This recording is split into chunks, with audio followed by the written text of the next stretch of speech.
Hello students, in the earlier class we have discussed about working principle of a DC motor. Now we are going to see the speed torque characteristics of a separately excited DC motor. Okay, so before going to that we need to understand few things here. Okay, so earlier while discussing about the operation, so we have to know about few things here. Okay, so let us take these are the poles here. So we know that magnetic field will be passing from north to south here. Okay, and we are keeping a conductor in the magnetic field like this, and we are passing some current here. So whenever this conductor is rotating in this magnetic field, according to Faraday's law of electromagnetic induction, what happens? An EMF will be induced, right? Whenever this conductor cuts the magnetic field, an EMF will be induced across the conductor. In this case of DC motor, this EMF is called back EMF. Okay, this back EMF is developed in the armature. Even it is a motor, but due to the operation of the armature in the magnetic field, back EMF will be induced in the armature. Okay, so now we are going to see what is that back EMF here. So we denoted the separately excited DC motor like this. These are the brushes, armature. Okay, like now here we can indicate the back EMF at the terminals of armature like this, and we have used copper conductor, so it will be having some resistance. Let us take Ra as armature resistance, and field winding is also having some resistance, that is called field resistance Rf. Okay, so these are the terms here. And the value of back EMF, generally the EMF induced in a generator, DC generator, is given as Eb equal to pi Z n by 60 into P by E. This is expression for EMF induced in a generator, DC generator. Okay, where pi is flux per pole, Z equal to number of conductors used in the armature,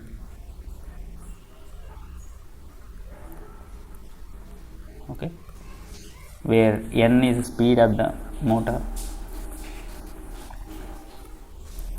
P equal to number of poles here,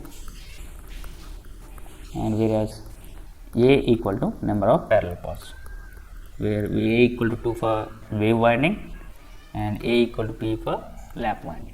Okay, so this is about back EMF here in volts. Now if you observe this here, we are supplying the field circuit with external field DC supply, and we are giving the direct DC to the armature here. So this is equivalent circuit, I can say, of a DC motor. Okay, so let us write KVL in the armature loop here. That will be writing KVL in armature loop, right? So that will be minus V plus, due to the armature resistance and because it is a closed path, a current will flow, that is called armature current here. So that will be Ia into Ra, armature resistance drop, plus back EMF Eb equal to 0. Okay, if you rearrange this, that will be V equal to Ia Ra plus back EMF Eb. Okay, you can find out Eb, which is equal to V minus Ia into Ra.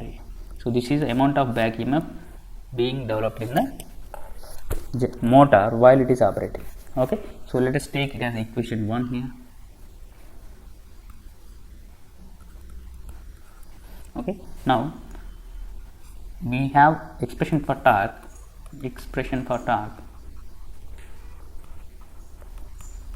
of a DC motor, which equal to pi Z into Ia by 2 pi into P by A. This is expression for torque expression of a DC motor. Okay, where if you observe clearly, torque here we are talking about separately excited DC motor. Okay, and remember that Z is number of conductors, which is constant once the manufacturing is done. Okay, and 2 pi is a constant number, poles are fixed once the design is completed. Number of parallel paths also fixed once design is done. So all these parameters are constant. So the only variable parameters here are flux and armature current here. So we can say that the torque is proportional to flux and armature current. Okay. Now coming back to our expression for back EMF, EB equal to pi z n by 60 into P by A. Okay. Now let us consider, let us take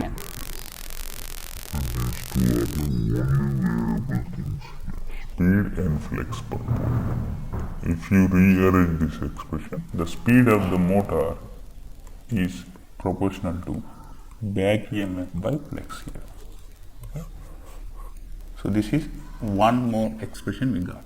Now let us consider this expression here. Let us take this as equation 2 here, torque expression. Okay, and I am keeping this as equation 3 here. So I am bringing equation 2 and 3 here. So that is equation 2 is torque proportional to pi into Ia, where equation 3 states speed of the machine proportional to and E. Right? Now,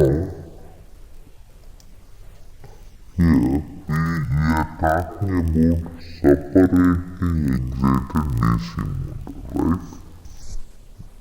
Separately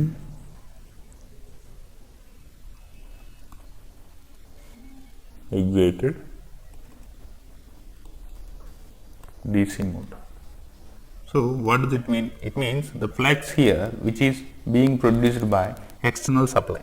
Okay, so we don't change the external supply until there is a speed control. Okay, so by default it is constant. The flux is constant. Okay, so if you keep flux constant, the torque will be only proportional to armature current, and here speed will be proportional to back EMF. Okay, so if you expand this expression for back EMF, that will be V minus Ia into Ra. Okay, so here torque is proportional to armature current here, where Ia is armature current flowing in armature winding, and here V is applied DC voltage to the armature, and Ra is armature resistance.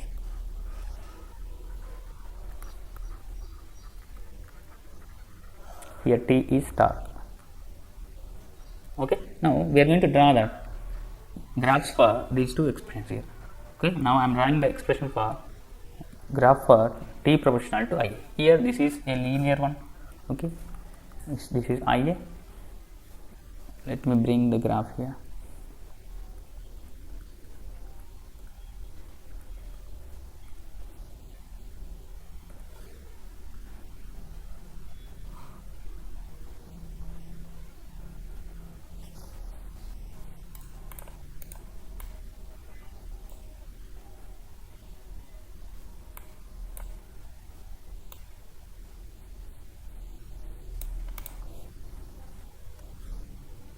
Okay, so T proportional to I means here let us consider armature current on x axis and torque on y axis. So this is a linear relation, right? So this is torque and Ia relation. Now let us come back to our speed and back EMF relation. So we are going to draw the relation between Ia and speed here. If you observe here, if Ia increases, the drop due to Ia Ra will increase. So if this term increases, if this term increases, the whole term in this bracket will decreases. That means if Ia increases, this whole bracket term decreases. That means the speed decreases. That means if you observe this, Ia and speed are inversely proportional. If Ia increases, speed decreases. If Ia decreases, speed increases. Okay, so let us take the graph between them. Okay, so this is speed here, this is armature current. So if Ia increases, speed decreases. That is the thing here. So let us take this is the rated speed here and rated. Okay. Now as Ia increases, speed is initially at 0 of ampere armature current. The speed is at this position. As Ia tends to increase, the speed will tend to decrease like this. Okay, so this drop here, it is due to two factors. Actually, this is due to armature drop, armature resistance drop, and there will be armature reaction drop also, which armature reaction is nothing but effect of armature flux on the main field flux. So we are giving the main field flux through the poles. Okay, that is one magnetic field we are getting, and due to the armature winding which is having current flow, so that current flow will induce some magnetic field, that is called armature flux. Okay, that armature flux will affect the main field flux, and that will deteriorate the overall flux, that is called armature reaction. Okay, so due to armature drop, armature resistance drop, and armature reaction, some drop will be there. So that is the drop we are seeing here. Okay, so these are the two characteristics of torque versus armature current and speed versus armature current. Now we are going to bring these two graphs into one. Okay, we are going to bring these two graphs into one graph, that is torque speed characteristics here. Okay, so we are drawing torque speed characteristics of separately excited DC motor.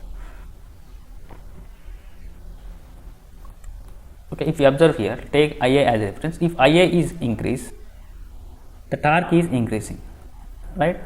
And if Ia is increasing here, the torque is decreasing, the speed is decreasing.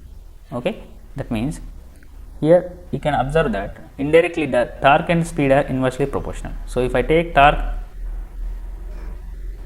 on the x-axis and the speed on the y-axis, they are inversely proportional indirectly.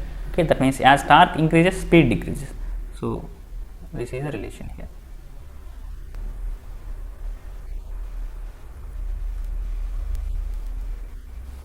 So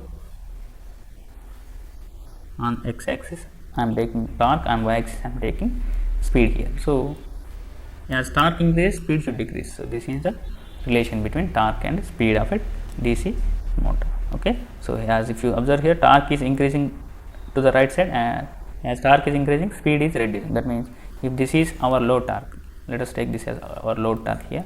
At this point, this is TL1. Okay, this is at this point of time, this is speed N1. Okay, and if this is our second load torque TL2, so this is second speed here. That means speed is reduced from TL1 to TL2, even though it is very small. Okay, but there is some change in the speed. If from TL1 to TL2 there is change in speed, that is N2 minus N1. Okay. The speed expression. This is torque speed characteristics.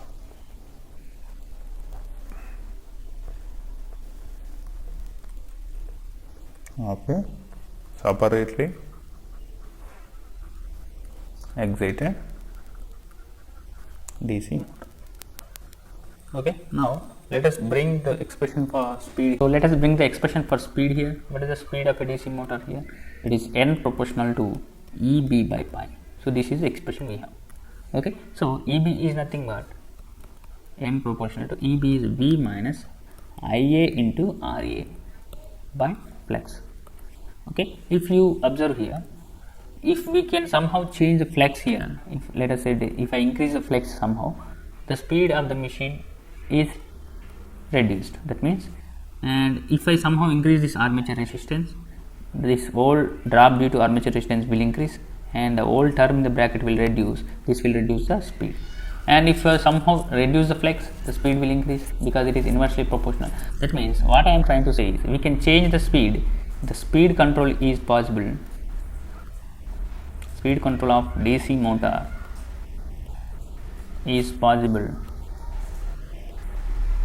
in two ways, generally three ways actually. We can also change the speed by apply voltage. So that is, one is field control method, field control, it is flex control. Second one is armature side control. Okay, so let us try to understand these two parameters here. So let us talk about field control first. Field control. So we are talking about speed control of DC motor now. So here we are having a field like this, and we are having armature like this. Okay, so if I add some extra resistance in the field circuit here like this, okay, so this is nothing but extra resistance. This is a rheostat, this is technically it is called rheostat, which is having a resistance. Okay, so this is field supply, and we can say this is field current, and here we have field resistance R, and these are common EB, and here IRA, and this is IA, and this is our DC voltage VE. Okay, so here our main focus is on the field circuit here.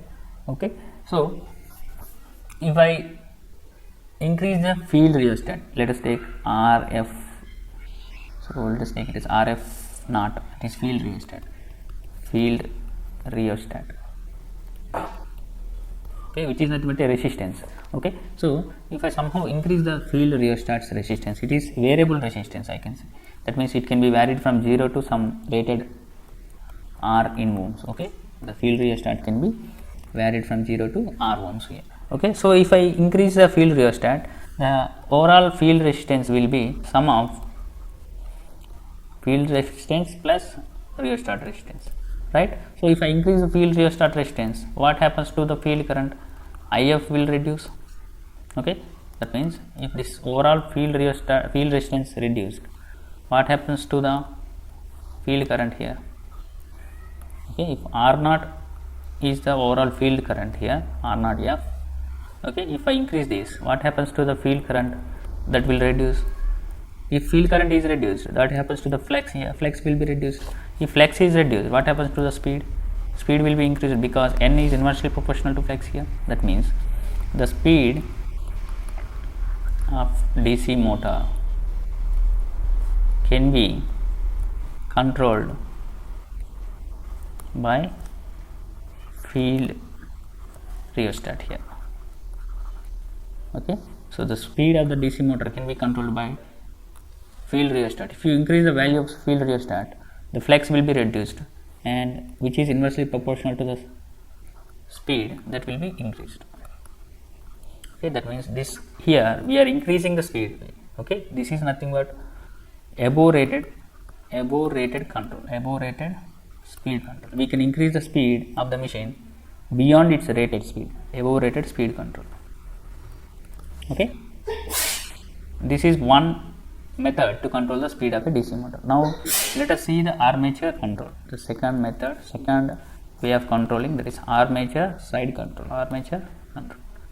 So in the armature we have voltage minus V into IaRa. This is the relation that speed has, V proportional to Ia into Ra.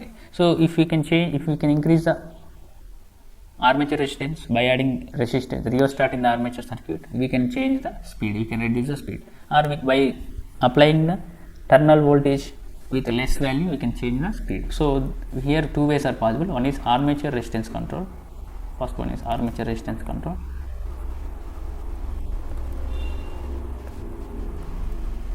Okay, that means I am going to add some resistance in the armature circuit itself by adding the rheostat here.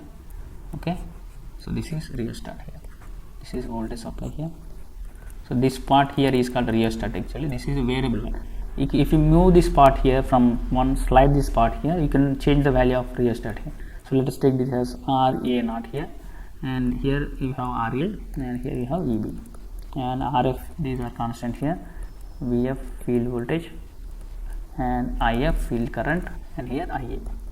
So coming back to our speed expression. So here I have added some extra resistance here, so that is RA plus RE. Let us take this as RAO, right? RAO, extra resistance. Okay, so due to this extra resistance, this whole drop is increased, which will deduct from the terminal voltage. So this overall value will be reduced. So due to this, the speed of the machine is reduced. Okay, this is nothing but below rated. We are reducing the speed below its rated speed, below rated speed control. Okay, by changing the armature rheostat, we can reduce the speed of the DC motor. Now let us see the final speed control, which is on the armature side. That is terminal voltage or armature voltage control. Okay, here N is proportional to V. Okay, if you reduce the voltage, terminal voltage, the speed will be reduced. You cannot increase the voltage beyond its rated voltage. That's why it is below rated value. Okay, so this is also below rated speed control.